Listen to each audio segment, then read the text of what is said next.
आपने स्वामी विवेकानंद के बारे में पढ़ा ही होगा। स्वामी विवेकानंद जी के बारे में ये बात कही जाती है कि उनका जो दिमाग का आईक्यू लेवल था वो बहुत ज़्यादा था।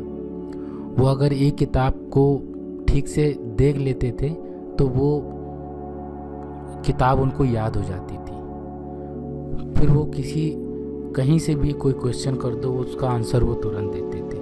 तो ये कैसे पॉसिबल है कि एक किताब इतनी जल्दी उनके दिमाग में कैसे बैठ गई? तो कुछ ना कुछ तो ट्रिक होगी, तो वही ट्रिक तो हमें भी सीखनी है। आपने कुछ लोगों को देखा होगा कि वो बहुत जल्दी बहुत सारी चीज़ें याद कर लेते हैं, लेकिन आपको तो इतनी सारी चीज़ें याद ही नहीं रहती हैं, आप भूल जाते हैं। तो क्या है दिमाग के काम करने का तरीका क्या है? स्वामी विवेकानंद का दिमाग कैसे काम करता था, या और जो भी लोग हैं इनका दिमाग कैसे काम करता है कि बहुत सारी चीज़ें याद रख लेते हैं। और हम क्या सोचते रहते हैं कि इतनी सारी चीज़ें हम भला कैसे याद रख सकते हैं। तो अब ये क्या है दोस्तों, हमारे दिमाग का काम करने का एक पैटर्न है। अगर उस पैटर्न को हम समझ गए तो ये हमें अच्छे से समझ में आ जाएगा कि कैसे हम ज़्यादा से ज़्यादा चीज़ों को ज़्यादा से ज़्यादा देर तक याद रख सकते हैं। आप बताओ, आपने कोई मूवी देखी, आप एक थिएटर में गए, आपने एक मूवी देखी और 2 घंटे की मूवी या 1.5 घंटे की मूवी जो भी है वो आपने बहुत अच्छे से देखी। अब आप बताओ कि थिएटर से निकलने के बाद में आपसे अगर कोई पूछे उस मूवी के बारे में तो क्या आप नहीं बता पाओगे? बिल्कुल बता पाओगे, अच्छे से बता पाओगे। 2 दिन बाद, 2 महीने बाद, 4 महीने बाद या 4 साल बाद आपसे कोई पूछे तो क्या आप नहीं बता पाओगे? बहुत अच्छे से बता पाओगे।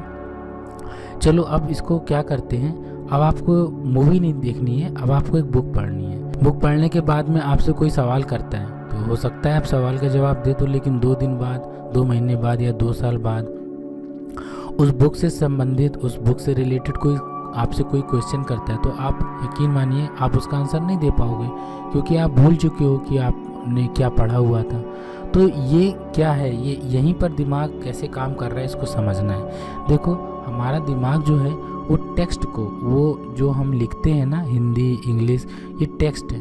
इन टेक्स्ट को हमारा दिमाग नहीं समझ सकता।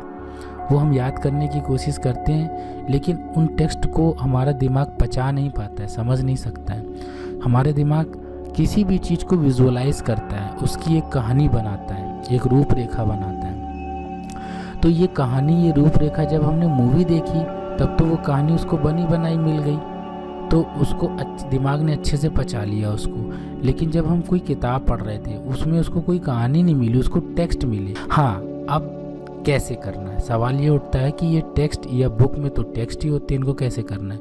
देखो, आप कुछ भी पढ़ते हो ना, उसको इतनी जल्दबाजी में मत पढ़ो, उसको धीरे से पढ़ो और समझो और उसकी एक कहानी बना लो। जैसे फॉर एग्ज़ाम्पल आपको एक एग्ज़ाम्पल देते हैं कि एक कौवा था जो प्यासा था।